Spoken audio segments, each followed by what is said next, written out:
Right, everybody. Crystal Palace vs Manchester United preview. Obviously, it's another big game for Manchester United. Crystal Palace ain't an easy game. In this video, we'll be talking predicted team, Ten Hag, players to watch, tactics, and much more. So don't forget to leave a like, comment, and subscribe. We're on the road now to about 2,500 subscribers. It'd be absolutely amazing if we can hit that by the end of this year.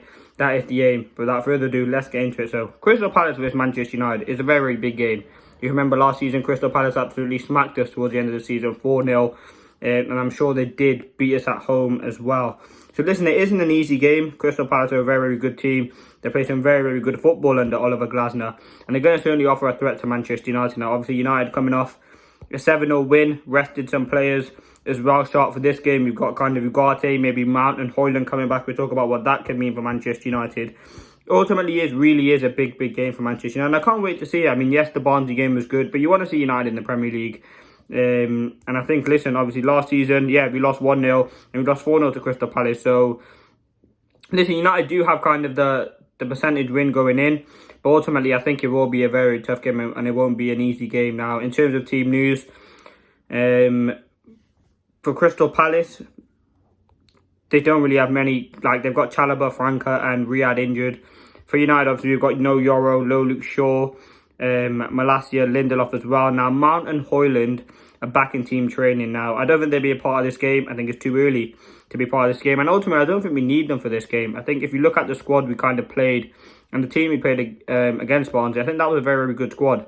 I don't think we need to kind of be rushing Mount and Højlund back, kind of risking another injury. I think we can go in with the team that we got. And that kind of ultimately is, that's it on the team news. Everyone else is back. Listen, we've got some rested players. Hopefully they have that extra sharpness. We've got confidence in players like RASHFORD, GARNACHO. Maybe Anthony could be someone who's looking to start. Like, ultimately for me, there's a lot of positives going into this game, and that's something that I'm really happy about. Now, the next thing I'm going to talk about now, obviously, Ten Hag. Now, it's a big game for Ten Hag, like everyone is. I mean, that game against Barnsley was probably a bit of a relief for him. Now that United play Palace, it's not going to be easy. Our away form is pretty poor. Yes, we beat Southampton, but it has been pretty poor recently.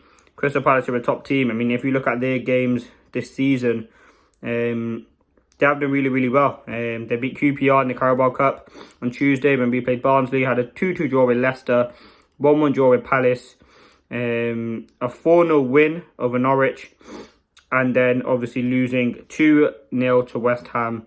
So they're the last 5 games, or last 6 games. In all honesty, not great form.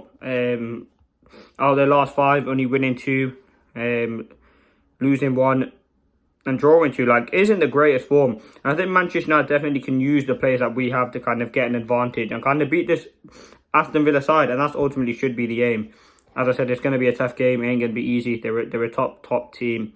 And we've got to be very careful with what they offer in this game because, listen, we can't make any mistakes. I think last time Casemiro played that centre-back and was horrible. So, having that few players, I don't think Bruno played that last game either. So, listen, Palace, they have their key threats. I'm going to talk about that after now.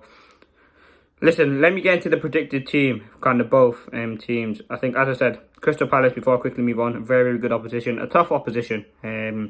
They can score goals. They've got some very good players. They play a very good system.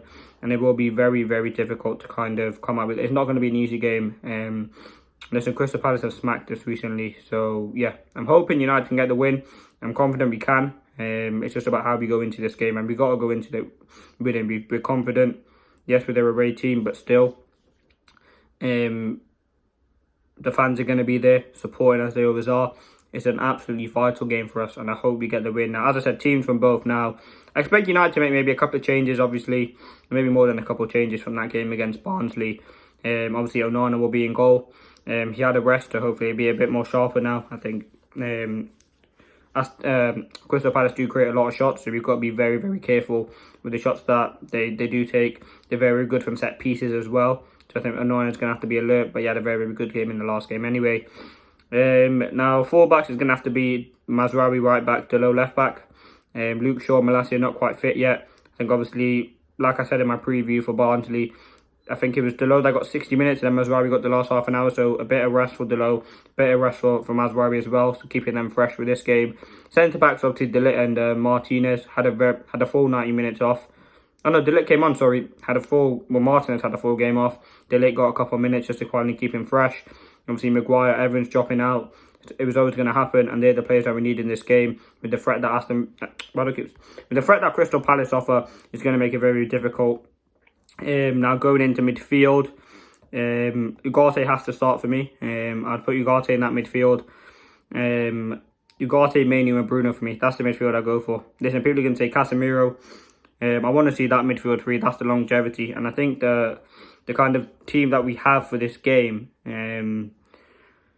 is going to be brilliant. And I think UGARTE midfield will massively help us. He had a very sharp game against Barnsley, and it's just about improving on that. I think Mainoo had a rest as well. I think it was brilliant to give Mainoo a rest. He looked kind of burnt out in the last few games. And obviously Bruno, obviously Eriksen. I mean, I wouldn't actually mind seeing Eriksen start, but I think this is going to be a very fast tempo game and not one that really suits Eriksen. Against Barnsley, you're at home. It's a bit of a slow tempo League One side. It does really suit him, but this doesn't suit him. So I wouldn't play Eriksen. I'd play Bruno, Mount. No. So yeah, I would love to see a midfield three of UGARTE, Mainoo, Bruno. I think it has the balance, and I think it does have the ability to kind of go on and win this game. I think it's really important for Bruno though to really stay with the midfield. And with Crystal Palace, they play kind of a free vibe across midfield. So yeah, we've got to be careful with that. Yeah, and then the forward line, I think Rashford, Garnacho and Xerxes should be that front line. I think the midfield would have a lot of balance to it. And it's all about using the attack to kind of be clinical and score goals. We've seen that we can score goals. Now we've got to do it against a top Premier League opposition side. I think Xerxes was influential because when Højlund comes back, which now he's back in team training, it will be interesting to see the role of Xerxes. But for now, this game against Palace, I'll stick him in the team. I think we're going to need his quality. He had a rest against kind of Barnsley, came on for the last couple of minutes, but yeah, he'll be fresh to go now. Listen, what we do normally talk about in the preview is well, we talk about the tactics. Palace, they play a very good brand of football. They play a 3-5-2 system. Obviously new signings, Lacroix and then Kessie coming in for them. Like, they are going to be a tough side to play against. And obviously when I talk about the two players to look at for each team, like, they do kind of dominate possession, and it will be a tough game for us. So that's kind of the tactics of United. We know what we do: 4-2-3-1. Bruno kind of leading the false nine, press with Xerxes, getting the wingers in, getting the fullbacks on, as well as inverted, and really trying to progress through that. So hopefully we can see some real bits of football here. Now let's look at key players for United. For me, I've identified two: UGARTE and Rashford. UGARTE for me, this is going to be his first Premier League start. Hopefully it will be anyway. It'll be a chance to look at him in a bit more detail against a very good opposition.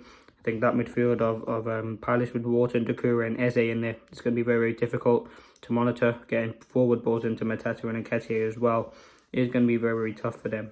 And UGARTE's really got to monitor that as a number 6, which I'm sure he will. Rashford, just based on, listen, he got 2 goals. And I think a couple of assists against Barnsley. Hopefully he can get a few more goals and assists to really boost his confidence to that level where we know hopefully he can bag some couple of goals against Palace. That's what it's all about doing, staying consistent, and hopefully he can build on this momentum that he's got now in the last couple of games with a bit more confidence. Now for Palace, the 2 key players I looked at for them is Mateta and Eze.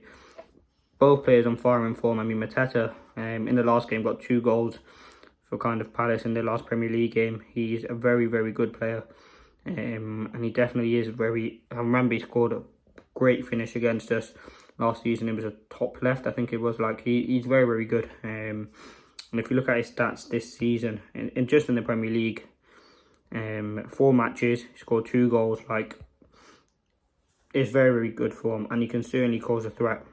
So I think De Ligt going up against Mateta will be a very good duo to watch, and I think that'll be fantastic. Obviously they got Nketiah, but the second player is Eze, a player who, this might not get the goals and assists, but a player obviously United have been linked to. He's got 4 matches, 1 goal. He's a very good player, very tricky, can really impact the game. He might not get the goals and assists, as I said, but he can definitely impact the game massively. So listen, that's been my preview. Score predictions, honestly, it could go many ways. If I was to predict, I would go 2-1 Manchester United. I hope we can keep another clean sheet, but I think they will score. But let me know your thoughts, predictions in the comments. that has been another preview. Manchester United vs Palace. Hope you did enjoy. As always, stay tuned. Match reaction will play. Range will come out. 5 things to expect. Press conference reaction as we lead up to the game. Obviously, Red review will come out Sunday 7 PM because obviously United will have a game. So we'll talk about that. We'll talk about all the transfer news because I haven't done a video like one of them in a while. So thank you for watching. Hope you did enjoy. And peace.